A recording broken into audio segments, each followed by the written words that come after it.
নাকি ইঞ্জিন ঠিক ছিল না? যাতে গাড়ি নিচে ইঞ্জিন দিয়ে আসি মানে মেকারটা সেট করে নিছেন না দাদা? রাত্রে গাড়ি নিচে ইঞ্জিন খুলে দিচ্ছি, খুলে নেবো, ইঞ্জিন লাগবে না, ওখানে বডিটা দিচ্ছি। বডিটা দিচ্ছি 7,000 টাকা।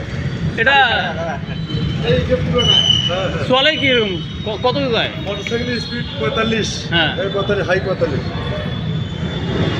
আর ফুল চলে কয় কিলো যায়? ব্যাটারি ব্যাটারি ভালো থাকলে 100 কিলো যাবে।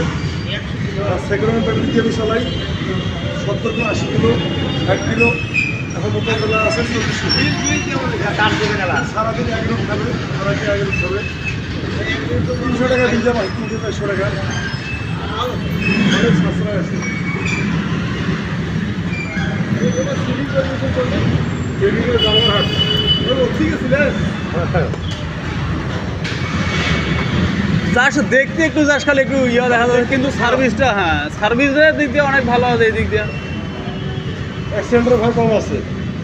অ্যাক্সিডেন্টের ভয় কম কি আমারটা গতি বেশি না। মানে গতি সর্বোচ্চ 45 পর্যন্ত যায়। অনেক ভালো হয়েছে তো, অনেক ভালো। এই আমার গ্যাস সিস্টেম, গ্যাস ওটা মসজিদের ইমাম সাহেব গ্যাস সিস্টেম করছে, গ্যাস লাগাই নিয়েছে। ফিটিং করে কয় টাকা নিচ্ছে? লেখা 4,000 টাকা।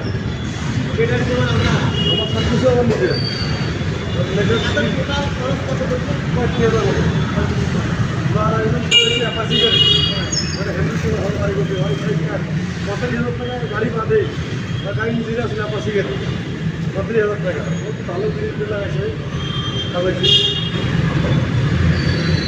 নতুন জিনিসের সামনে আমার খরচা বেশি হয়েছে, আমি সেটাই না চলে বলেছে।